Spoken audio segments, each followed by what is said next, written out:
When the wax plane went down in this remote area, the Army did their best to conduct a search and rescue operation to find it. They had the same bearing and the same witness statement we do, but we have something that they did not. State-of-the-art 21st century sonar. That tech is brought on board by the remainder of the Project Recover team. Josh, you remember Layla character from Micronesia? Of course, great to see you. Yeah, you too. I wanted to also introduce Eric White. He's our senior engineer. Nice to meet you. I assume it's tech time here? It's tech time. It's tech time. All right, I've seen this very dangerous looking box before. Should we see what's inside of it? Yeah. Yes. We unpack the team's precious cargo. Okay, here we go. It is something to behold. Okay, the beast. We call this an AUV. This is an autonomous underwater vehicle. We're not towing this thing. It's going off on its own. Correct. And once we're in the water, Layla, what's the mission? Once we're in the water, we've pre-programmed it so it knows where to go. It's basically going to follow a mow the lawn pattern where it's collecting data up and down these rows. It sends out a beam of sound. That beam of sound hits the ground. If the ground is hard, the beam of sound appears bright. If it's soft, it appears very dark. So when we look at the image, we'd be looking for something very bright for an aircraft because it would be hard. Right. The most identifiable features likely to survive the crash of the Wax C-47 would have been the twin Pratt & Whitney engines, but parts of the hull and tail sections were constructed of steel as well and may also be preserved. So once this is in the water, how are you communicating with it? How are you getting data as to its position? So when it's in the water, we communicate through our Ranger system. The vehicle will send us information every minute. You don't actually get the sonar data, right? You actually have to recover the unit for that? Correct. Okay, great. Well, let's get in the water. Okay, walking it over. Ready? Yep. Okay, she's in the water. She's away. We deploy the AUV, aptly nicknamed Hunter. And in moments, it dives beneath the surface and begins its scan, systematically covering the pre-programmed search zone. It's like a Roomba, if your Roomba cost $750,000 and could map 100 feet below your floor. It's going to take 6 long hours for Hunter to cover the grid we've given it, which is based on 80-year-old intel. We'd love to confirm that this fishing village is the same one investigators encountered after the crash, to know if we've sent our AUV searching in the right spot. So Colin has an idea to get more recent data. I say we head ashore, go to the village, see if we can find anyone, fishermen, older folks who may have information. All right, now we just need to get to shore. To get to the village, Colin hails a ride for us. Bonjour. Let's call it a canoober.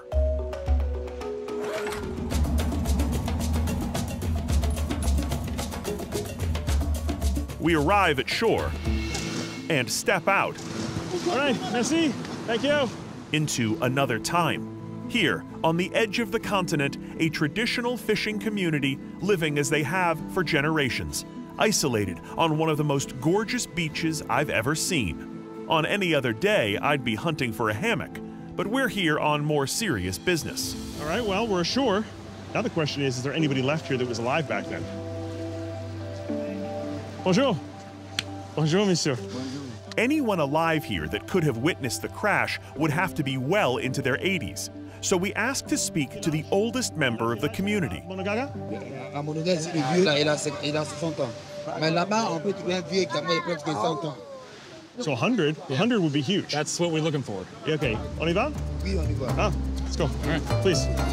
Oh, pardon.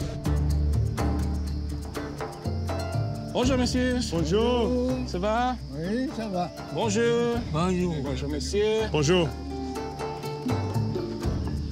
Thank you for taking a few minutes to talk with us. I appreciate it. Did you grow up here in Monogaga? Voilà. Je vis des vieux encore. In 1945, an American airplane was flying just off the village here and crashed. Do you remember a plane crash here? Si, les vieux qui sont, les femmes autour du monde, ils ont dit, il y a quelque chose qui est tombé dans l'eau là. So you heard about the story. It was something people were talking about. Voilà. Something crashed into the water. Moi là, hier, ce que j'ai parlé, c'est ce que je vais parler. Do you know if anything washed ashore, like wreckage and metal and things like that? Jamais. Comme ça, la mer, c'est pas vu que avion tombé là. Nothing. Thank you very much for talking with us. Merci beaucoup. The village elder has confirmed that we are searching in the right place. And further, the fact that no debris or remains washed ashore after the event may mean the plane went down relatively intact, which could make it easier for the sonar to image. Meanwhile, out on the water, Hunter finishes scanning the search zone, and the team scrambles to retrieve the AUV and extract its data. Colin and I rush back to the boat to see what, if anything, it discovered. Okay, here we go. All right, first question, is there data? Yeah, we got some data, and in fact, about 8 square kilometers of it. Great. That's a lot of seafloor, so is there anything on it? We definitely have some promising targets. Okay, take me through it. What do we got? All right. These are individual sonar lanes we're seeing? These are individual sonar lanes. So we've got these funny-looking bright spots here. Oh, this here. Yeah.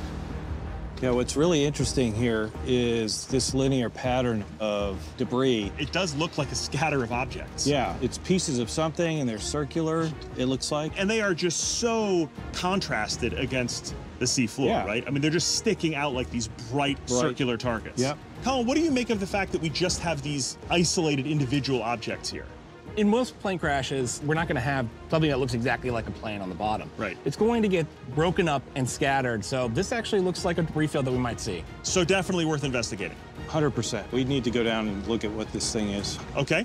Anything else to look at? Yeah. We have one target that looks really interesting. Okay. Yeah. What do you got? Let's take a look. Ooh, what is that? That's a big shadow. When you see a shadow like that, it means that something's really pronounced and high off the seafloor. I'm off the coast of West Africa, in an area where almost 80 years ago, a C-47 loaded with members of the U.S. Women's Army Corps vanished into thin air, leaving 18 WACs and 3 crewmen missing in action. Now, though, a sonar scan might add a new chapter to their mystery. Any idea how high this object is that's sticking up? It's about 10 to 15 feet off the bottom. Really Sticking big. up 10 to 15 feet. Yeah. This looks a lot more like something we might expect to find if there's large pieces of wreckage. Right, these are large objects that could be reflective of a large aircraft like we're looking for. Drew, what do you think? Could that be wreckage? Yeah, I mean, I think it's definitely possible. I think we need to suit up and go for a dive and put our eyes on it. For sure. Well, we got a number of targets to look at. We got our work cut out for us. Yeah, 2 dives. We motor out to the coordinates of the AUV's first sonar hit. 75 meters! As we approach, we prep a shot line, a weighted marker that we can follow to the bottom. Even in rough ocean currents, the shot line will ensure that we don't descend far from the target. 4, 3, 2, drop, drop, drop!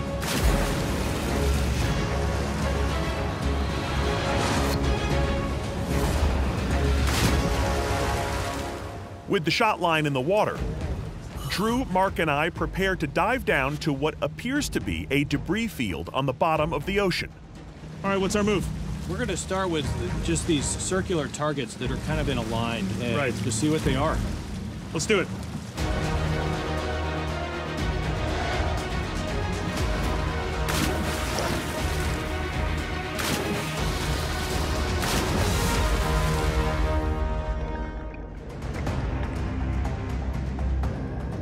Okay, topside, we're headed down the line. We'll let you know what we see.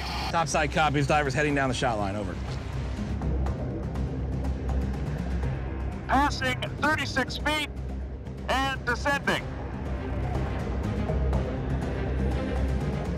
Gosh, I see the bottom. There it is. Topside, we are on the bottom. Repeat, we're on the bottom. How's the visibility down there, over? Visibility is pretty good, probably 15 feet or so. Okay, let's have a look around and see if we can find those targets. Let's stay within about 20 feet. Copy that, we'll stay within visual. To safely and efficiently explore around our target, Drew clips a guide reel to our shot marker and we begin to swim outward. Bottom looks featureless. Those targets should be very different than what we're seeing here. Absolutely, they're a bright spot on the sonar, so we should know it when we see it.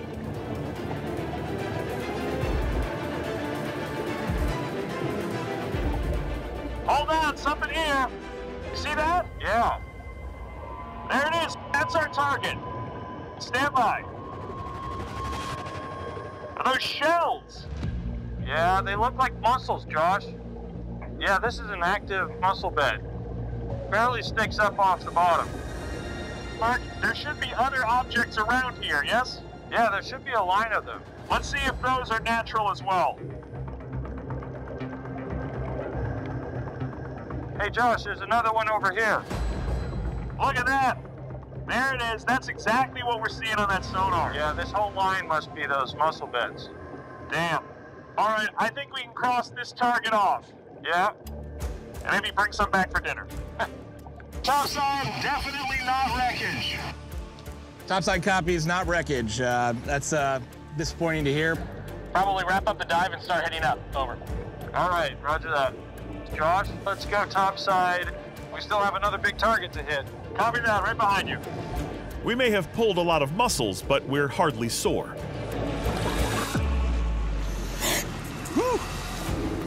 We return to the boat and aim for the coordinates of our second sonar hit, which has a very different profile from the first one. Whatever this target is, it looks like it's sticking way up off the bottom. Way off, prominent shadow. Yeah, this is not a bed of mussels. Nope. No, this is something. Question is what? Here we go.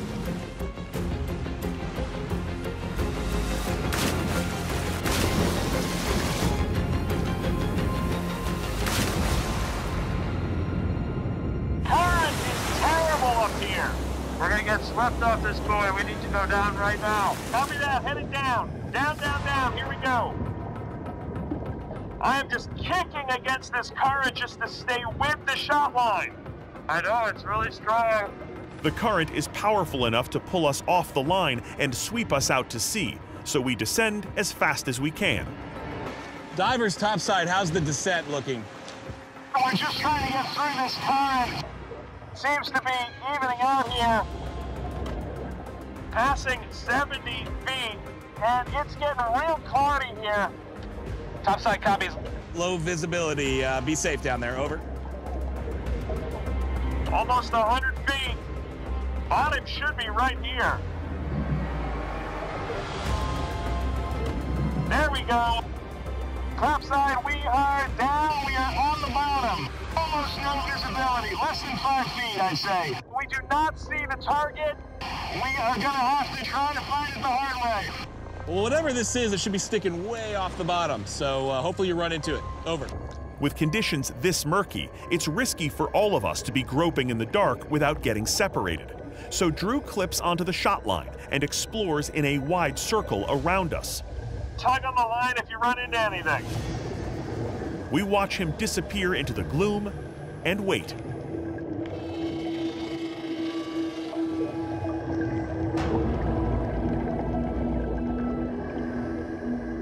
I got a tug here, Josh. I can feel it. I think he's got something out there. Josh, let's follow the line out, and let's be careful not to lose it. Copy that. I am right with you. Here we go.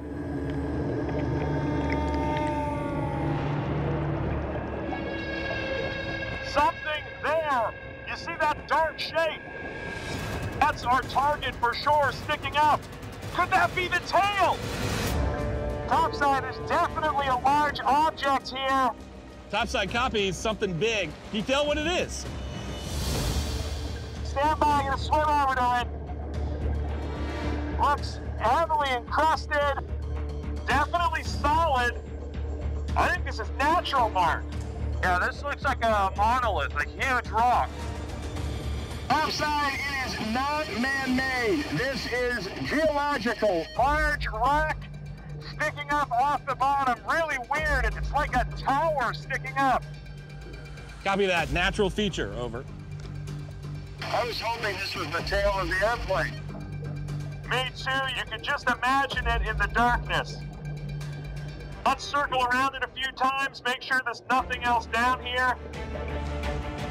Topside copies. Circle sweep. Over. We're almost swimming blind down here. So, using the safety line for reference, we reach out to feel for anything that we can identify by touch.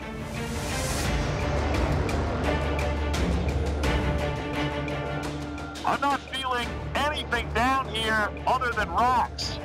We have pretty bad conditions here, no visibility. We should head back.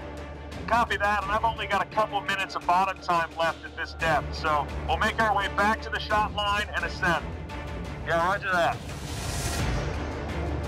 Okay, let's get out of here.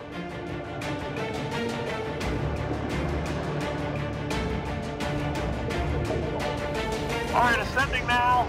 We've been working over 100 feet down, so to prevent decompression sickness, we need to make a pit stop 3/4 of the way up the line.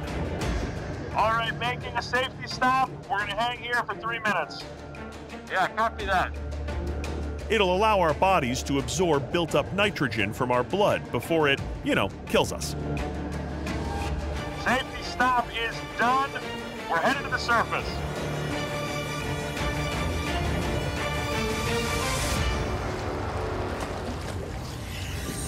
Whew. All right, that was a heartbreaker. Yeah, it was. First of all, horrible visibility. Terrible. Terrible. But then out of the mist, you just see this dark shape rising up. Yeah. But definitely not a plane. We returned to our vessel off the coast of Monagaga without our C-47. When the Army searched here in 1945, there was almost no infrastructure, and little has changed today.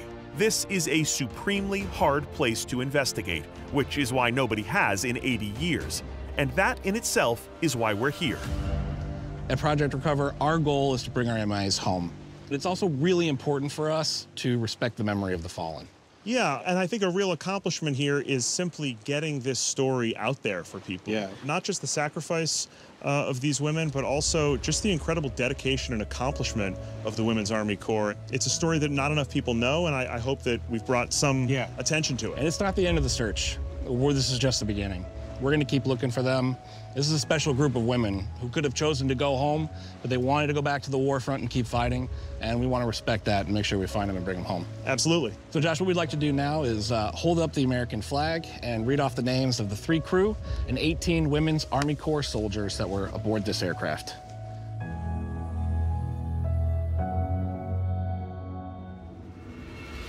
Alfred E. Ellis, Robert E. Mulhern, George A. Schiffman, Doris F. Cooper, Velma E. Holden, Flossie D. Flannery, Evelyn L. McBride, Rose F. Pachala, Mildred E. Rice, Helen F. Roselle, Ruth E. Warlock, Alice E. King, Alice P. McKinney, Rose Brahinsky, Frida C. Friend, Mary M. Gollinger, Odessa L. Hollingsworth, Wilma E. Lyles, Leona N. Seifert, Bonnie L. Williams, and Pearl Roomsberg. These 18 brave women had to fight just to serve their country. They saw a war that engulfed the world, and they rushed to volunteer. And they gave their lives to make our world safer today.